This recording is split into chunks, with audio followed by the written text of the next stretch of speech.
सहनाववतु सहनौ भुनक्तु सह वीर्यं करवावहै तेजस्विनावधीतमस्तु मा विद्विषावहै। ओम शांति शांति शांति। उपनिषद सार की इस कक्षा में आप सभी का हार्दिक स्वागत है, अभिनंदन है। ईशोपनिषद केनोपनिषद हमने पढ़ लिया था। तीसरा उपनिषद कठोपनिषद, जो अत्यंत रुचि जिसमें हमारी जागृत होती है, और एक उपाख्यान है, कथानक है। उसके माध्यम से जीवात्मा, परमात्मा, मृत्यु, संसार, अनेक प्रकार के जो हम व्यवहार करते हैं, उसके विषय में यहाँ पर बहुत ही स्पष्टता से सुव्यवस्थित चर्चा की गई है। कठोपनिषद 2 अध्यायों में विभाजित है और 3-3 वल्लियाँ हैं, 6 वल्ली, जिससे हमारे लिए अत्यंत जो महनीय है वह जान दिया गया है। नचिकेता और यमाचार्य 2 इसके प्रमुख केंद्र हैं, और वास्तव में इसके जो आचार्य कठाचार्य, तो कठाचार्य के उपदेश से, काठक संहिता से यह उपनिषद है। तो यहाँ पर जो नचिकेता शब्द है, नाचिकेतेति नचिकेता, जो कभी विचलित नहीं होता। नचिकेता का अर्थ क्या है? जो कभी विचलित नहीं होता है, जो संकल्प एक बार ले लिया उस संकल्प को सदा धारण करके रखता है, और जो अपरिणामी है, जो परिणाम को प्राप्त नहीं होता। ऐसे शरीर में भी यदि हम नचिकेता का अर्थ करें तो नचिकेता जो हमारा आत्मा है एक प्रकार से, और चिकेता होता है जो ज्ञानी। दूसरे अर्थ में इसका प्रयोग करें तो जो चिकेता है, चिकेता किसको कहते हैं? जो ज्ञानी है, जो ज्ञानवान है, और ना चिकेता जो ज्ञानी नहीं है, जो अबोध है, जो ना जानने वाला है, जो ज्ञान का जिज्ञासु है, जिसको ज्ञान की पिपासा है, वह क्या कहलाता है? नचिकेता कहलाता है। ज्ञान का पिपासु, ज्ञान की चाहना करने वाला, वह ज्ञानी जिसकी ज्ञान की अत्यधिक पिपासा है। और जो हमारे इस जीवन में ज्ञान का महत्व है, इसीलिए क्योंकि हम तत्व ज्ञान जितना समझते जाते हैं उतना फिर हम संसार के माया मोह से, या ये कहें कि जो बनावटी स्वभाव है उससे हम हटते जाते हैं, बचते जाते हैं। और यहाँ पर जो, क्योंकि उसका पिता वाजश्रवा है, और उसके दान देने की जो प्रक्रिया है उसके संदर्भ में जब उन्होंने टोका कि ये जो दान आप दे रहे हैं यह दान तो ठीक नहीं है, क्योंकि दान उसी चीज़ का दिया जाता है जिसका लोग उपयोग करके प्रसन्न हो और आशीर्वाद दें। ठीक है ना? किसी वस्तु का ऐसा दान देना जो व्यक्ति ले जाए, दुखी हो और पता नहीं क्या क्या बोले आपके लिए, तो वो दान देना नहीं कहलाता है। हाँ, वाजस्रवसः का अर्थ वाजो अन्नम स्रवः धनम यस्य, अर्थात जो जिसके पास धन आदि पदार्थ हैं, ऐश्वर्य संपन्न व्यक्ति, वाजो अन्नम विज्ञानम व स्रवः श्रवणम विद्या च यस्य सः, जिनके पास भौतिक अन्नादि ऐश्वर्य या विज्ञान तथा विद्या दोनों हैं, ऐसे ऐश्वर्यवान तथा विज्ञान युक्त जो व्यक्ति है उसको वाजश्रवा कहा है यहाँ पर।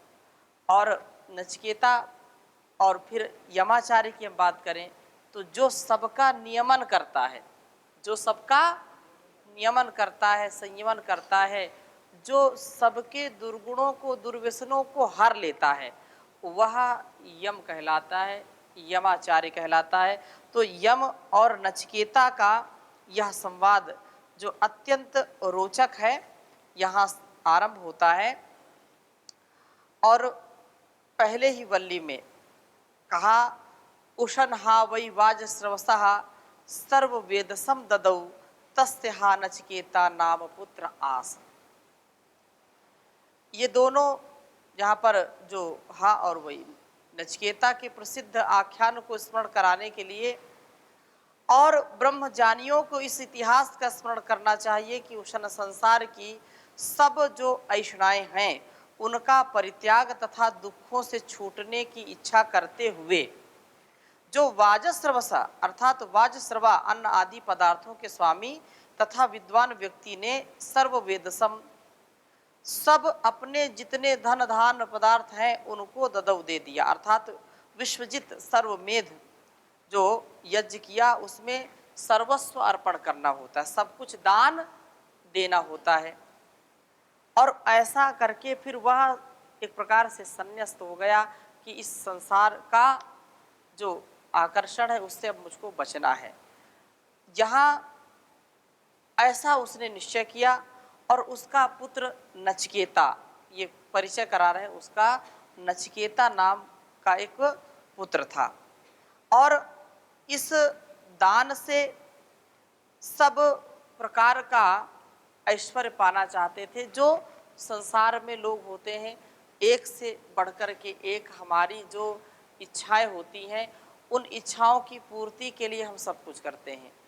अब जब भौतिक इच्छा सब कुछ ना दे पाए तो फिर और अभौतिक इच्छाएं हमारी होती हैं, जितना जिसका आकर्षण है। अब एक आध्यात्मिक व्यक्ति के लिए संसार का पदार्थ आकर्षण का केंद्र नहीं हो सकता है, उसके आकर्षण का केंद्र फिर अन्य होता है जो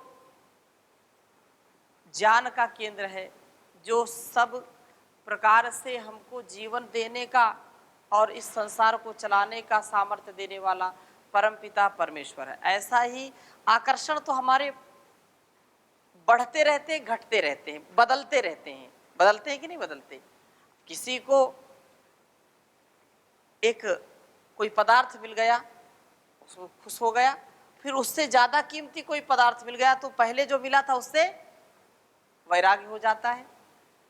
फिर उससे ज्यादा कोई कीमती वस्तु मिल जाए तो उससे फिर वैराग्य हो जाएगा।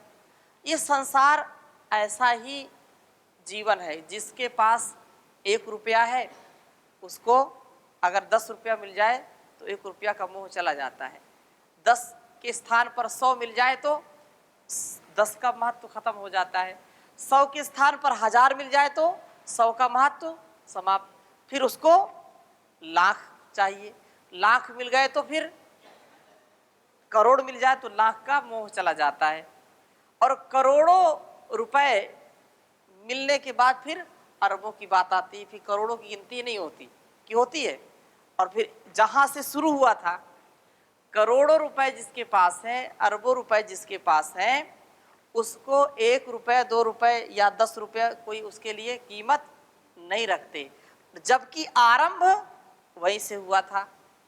तो ऐसे ही संसार के जो आकर्षण हैं, जो हमको आकर्षित करते हैं, वो बदलते रहते हैं।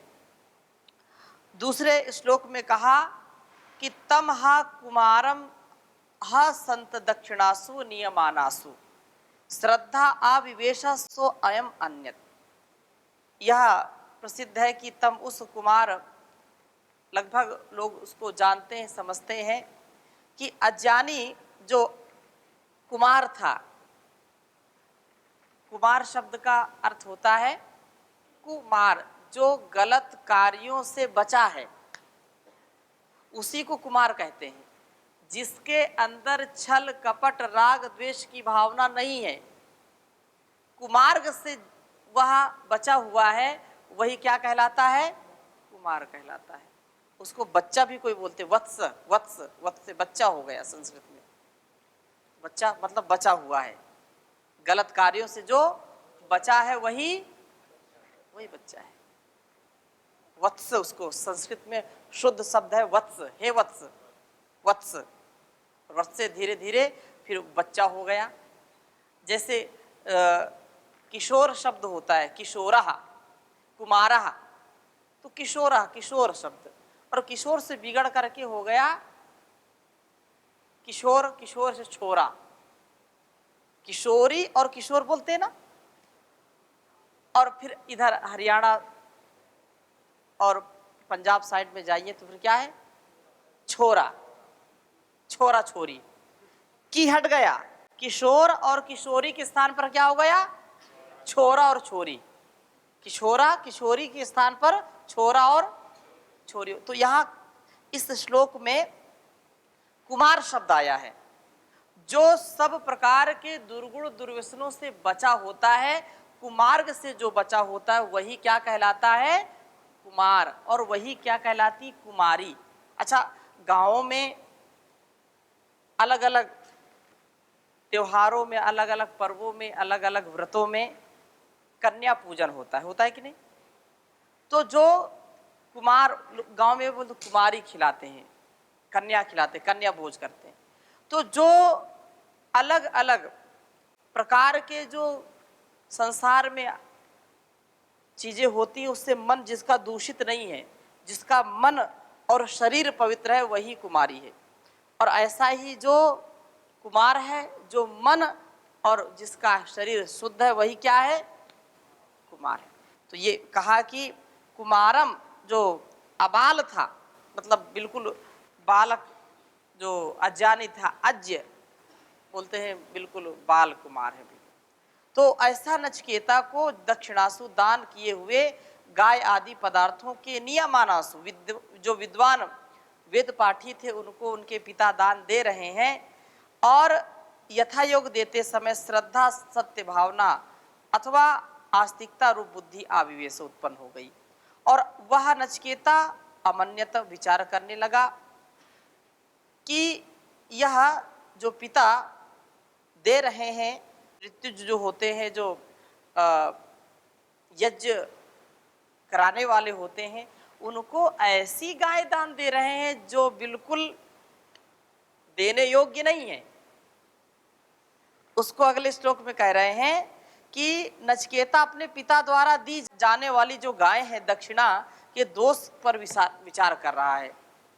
कहा कि पीतोदका जग्ध तृणा दुग्ध दोहा निरिंद्रियाः अनंदानाम ते लोकास्तानः गच्छति ताददत्।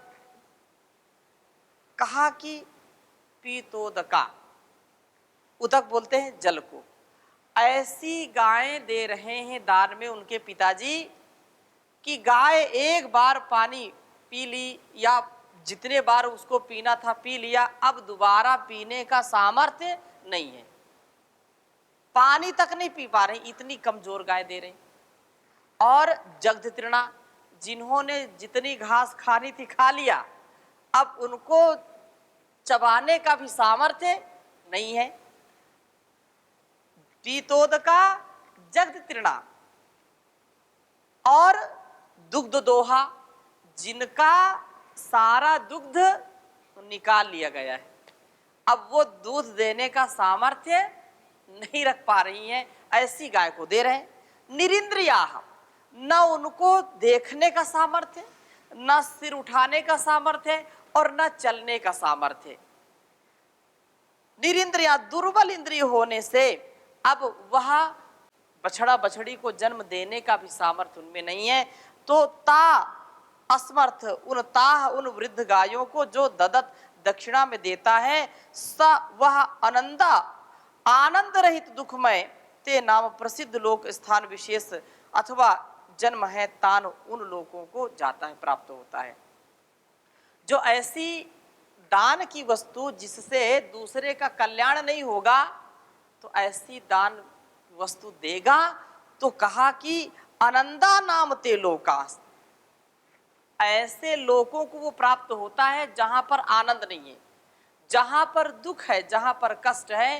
तो ऐसा मेरा पिता जो है ऐसा कर रहा है, ये तो बड़ा दुखमय है, इसको तो ऐसा नहीं करना चाहिए। पिता को भावी दुख से बचाने के लिए यमराज की जो कथा है उसमें अपना एक बहुत बड़ा भविष्य देख रहा है। अभी चर्चा आगे आएगी, लेकिन पिता को बचाने का काम पुत्र करता है। पापात् वारयति निवारयति त्रायते, जो पाप है, जो अग है, उससे जो बचाता है वही क्या कहलाता है? पुत्र कहलाता है। जो अपने पिता को नरक से बचाता है, पाप से बचाता है, वही वास्तव में क्या है? पुत्र कहलाता है। वही अपने पिता को। इसके बाद दक्षिणा में त्रुटि समझ करके नचिकेता पिता के पास जाकर के कहता है, सा होवाच पितरम तात कस्मै माम दास्यसि दास्यतीति द्वितीयम तृतीयम होवाच मृत्यवे त्वा ददामीति। अब बार बार पिताजी के पास जाकर के पूछ रहे हैं कि मुझको किसको देंगे, मुझको किसको देंगे। अब पिताजी तो दान दे रहे हैं, उसी में मगन है, लेकिन बार बार बच्चे की बात को जो नजरअंदाज कर रहे हैं। अब 2-3 बार जब बोल दिया तो फिर पिताजी को गुस्सा आ गया, वो नाराज हो गए और कहा कि मृत्यवे त्वा ददामीति, तुझको मैं मृत्यु को दूंगा, तुझको मैं मृत्यु को दूंगा, ऐसा उन्होंने कह दिया। पिता ने यह बात केवल धमकाने के लिए कही थी और बच्चे के हृदय में बैठ गई। अच्छा, पिताजी मुझको यमराज को देंगे, ऐसे ऐसे तो पिता डांट देते हैं, लेकिन उसके मन में क्या गया कि अब पिता ने कहा कि आपको मैं यमराज को, मृत्यु को देता हूं। कौन ऐसा निर्दयी पिता होगा जो अपने पुत्र को मृत्यु को देना चाहता हो? अपने पिता के क्रोध आवेश में कहे गए वचन को सुनकर के नचिकेता के मन में एक विचार आने लगा। उसने विचार आरंभ किया और 5वें श्लोक में बात कही, बहुनामेमि प्रथमो बहुनामेमि मध्यमः किम स्विद्मे यमस्य कर्तव्यम यन्मया आद्य करिष्यति यन्मयाद्य करिष्यति। बहुनामेमि प्रथमा, मैं बहुनाम बहुत बालकों में प्रथमा सबसे उत्तम भाव को एमी प्राप्त हूं, और बहुनामेमि बहुत बालकों में मध्यम भाव को प्राप्त हूं। अर्थात मैं किन्हीं से अपेक्षाकृत निकृष्ट नहीं हूं। पुनरपि, अर्थात मैं कहीं तो बढ़ा हूं और कहीं मध्यम हूं, बिल्कुल निकृष्ट नहीं हूं। पिता ने ऐसा क्यों कहा कि मैं तुझको मृत्यु को दूंगा? इस प्रकार से एकांत में बैठ करके नचिकेता विचार करने लगा।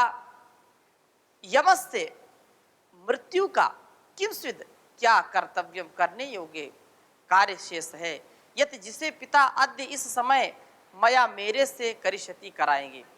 अर्थात पिताजी मुझको यम को देंगे, और यम कौन सा ऐसा कार्य है कि जो मेरे से कराना चाहते हैं? यमाचार्य को मृत्यु को दे करके कोई ना कोई तो कार्य बचा होगा, ऐसा कौतूहल उनके मन में चल रहा है। और नचिकेता क्योंकि प्राचीन परंपराओं का स्मरण करते हुए पिताजी को प्रतिज्ञा पालन करने के लिए आग्रह करता है। कहा कि अनुपश्य यथा पूर्वे प्रतिपश्य तथा परे सस्यमिव मर्त्यपचित्ते सस्यमिव जायते पुनः। यह जीवन कैसा है उसके विषय में बहुत सुंदर बात कही है, आप भी उच्चारण करिए। अनुपश्य यथा पूर्वे प्रतिपश्य तथा परे सस्यमिव मर्त्यः पच्यते सस्यमिव जायते पुनः।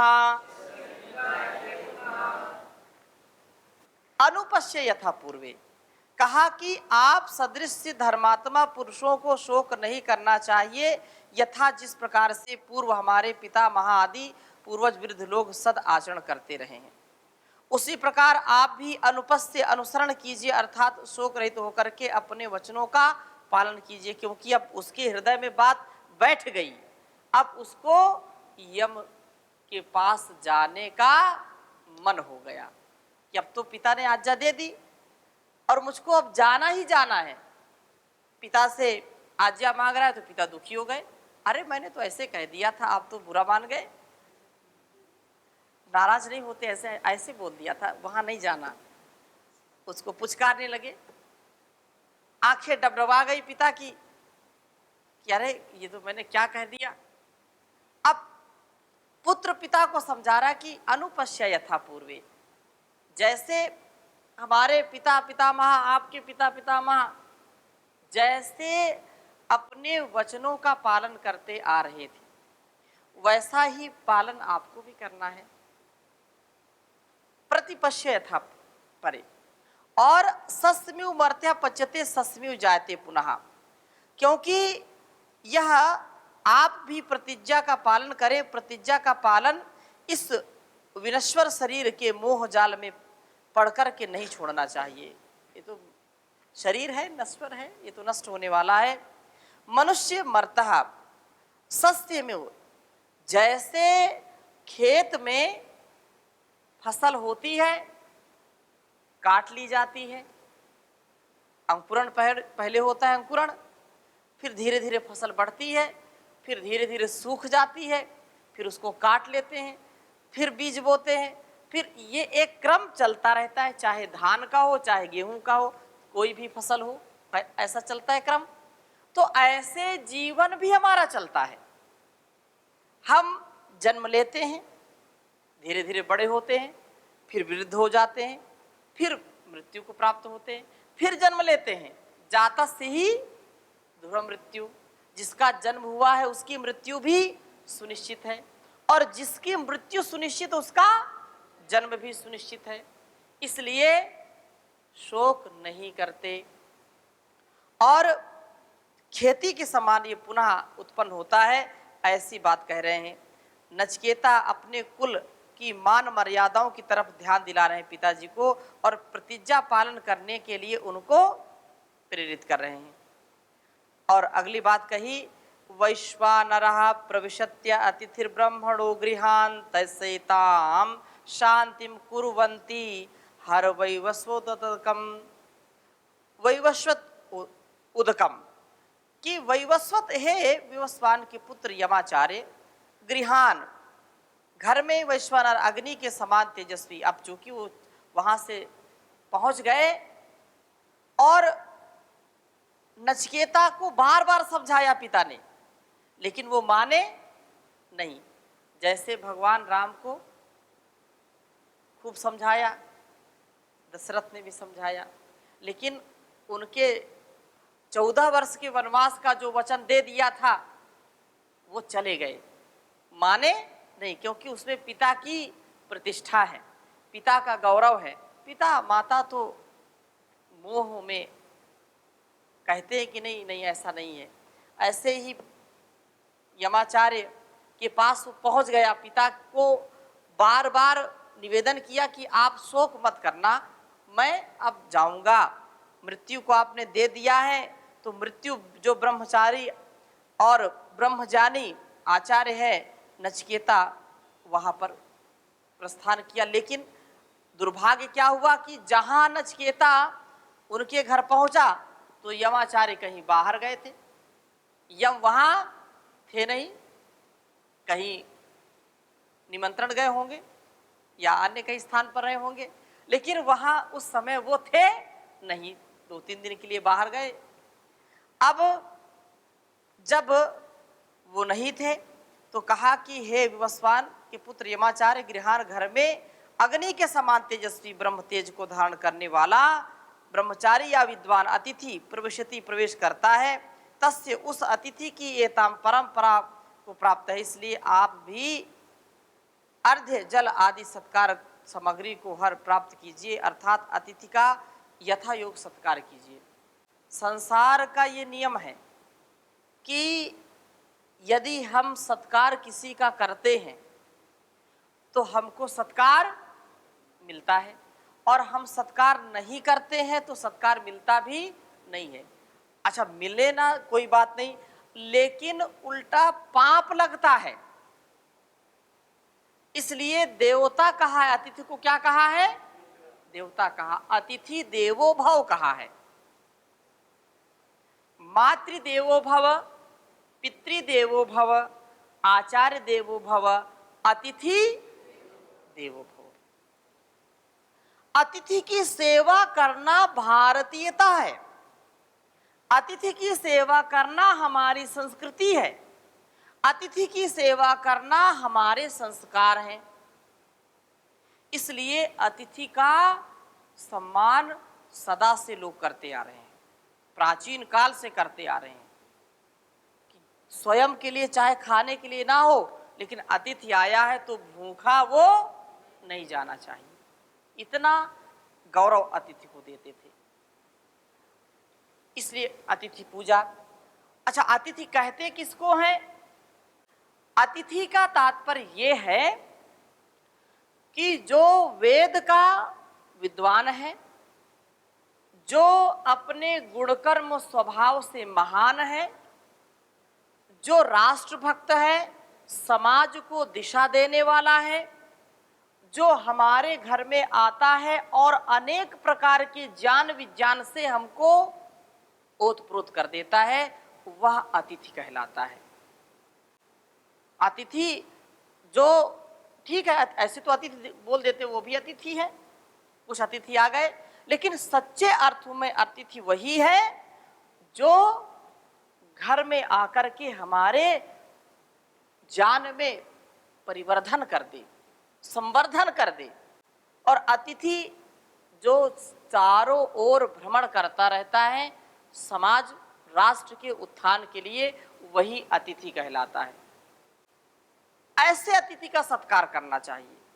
तो हम अपने जीवन को और अपने परिवार को, संसार को ऐसा बनाएं, ऐसा हम इस संकल्प को दोहराएं और परमपिता परमेश्वर इस संकल्प को पूरा करने वाले बने। इस प्रकार से आज की कक्षा को यहीं पर विराम देते हैं।